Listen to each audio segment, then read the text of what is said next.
50 years on, this exhibition tells the story of how Pink Floyd helped turn rock music into a visual spectacle by retreating from the spotlight. It was a gradual slide into obscurity. We just found that it worked better to utilise sort of effects and video and strange lighting devices and so on to augment the music.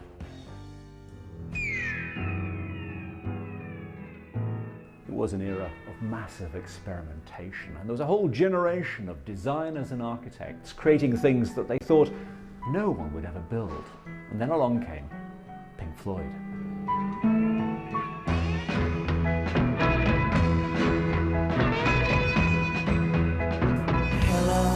The stage designs, the giant inflatable pig, the album covers, all vital visuals for a band that liked to say no.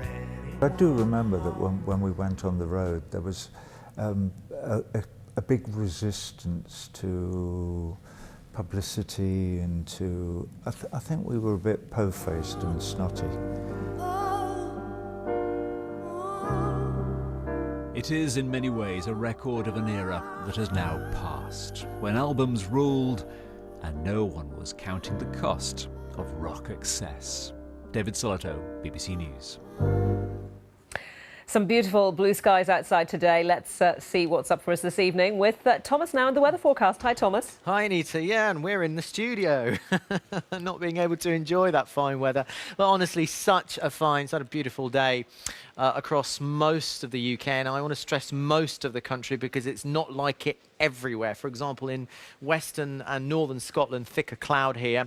And actually, over the next couple of days, there'll be more cloud around, and there's even a risk of some downpours, possibly thundery ones as well, but not in the short term. Short term, we've got clear skies through this evening, and then later, early hours of Thursday morning, we could start to see some of these showers developing across southern areas. They're actually going to be drifting out of the south, and with that also comes a spell of quite humid weather. You really will notice the humidity rising across southern areas, and these showers popping up during the course of the latter part of the morning into the afternoon, possibly some thunderstorms around as well. It's so difficult to predict precisely where each storm is going to be. They're only yay big, so they could be almost anywhere across the southern portion of the UK. That forecast predicts the most likely position. And then there could be more around during the course of Friday, possibly into Saturday as well. And then by the time we get to Sunday, it looks as though things all freshen up just a little bit. That's the latest from me.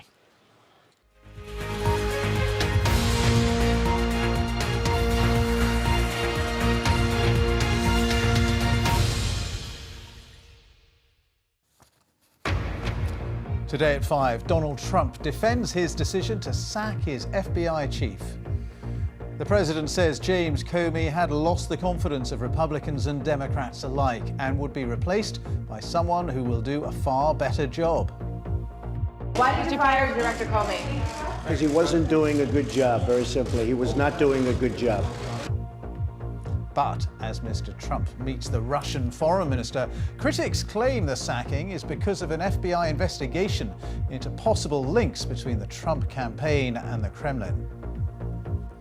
Were those investigations getting too close to home for the president? The dismissal of Director Comey establishes a very troubling pattern. Well, we'll have the very latest from Washington shortly. The other main stories on BBC News at 5. The family of Eva Janet, the 11-year-old girl who died at a theme park yesterday, say their world has been torn apart. The Crown Prosecution Service says no Conservatives will face charges over claims they had breached the rules on campaign spending during the last general election. FIFA investigates Paul Pogba's £89 million transfer from Juventus to Manchester United last summer. And pigs do fly. 50 years after Pink Floyd's debut album, a celebration and an exhibition to mark the anniversary.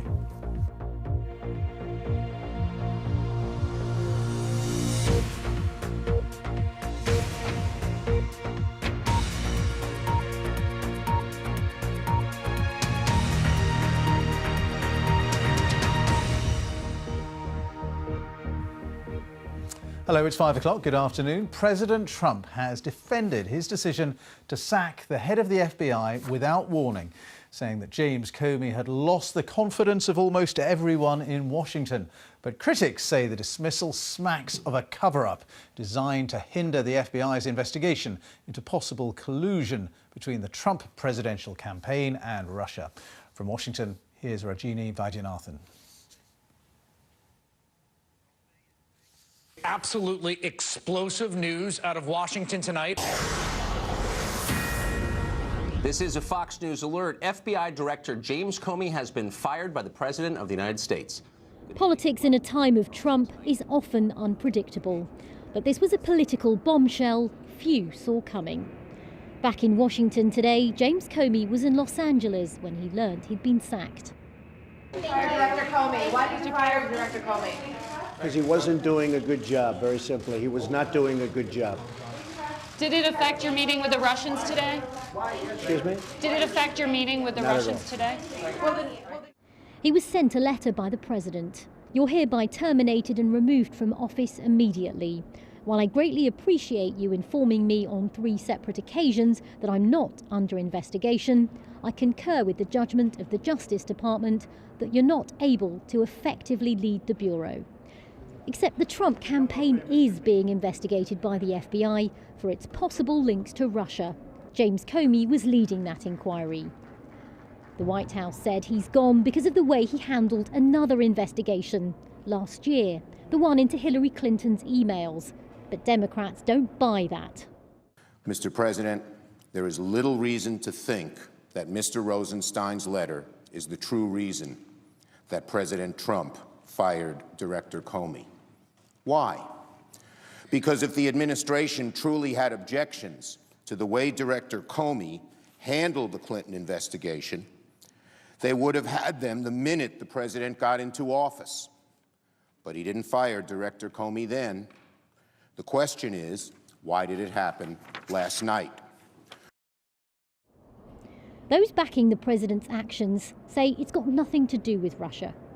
We need new leadership at the FBI. It's kind of odd that we're wondering about when we're firing a guy when both parties at different times wanted him removed. Let me ask you this then, Senator. Did Russia have a part to play in President Trump's decision, in your view? Not according to the letter, but let me tell you about Russia. Russia interfered in our election. I want to punish Russia.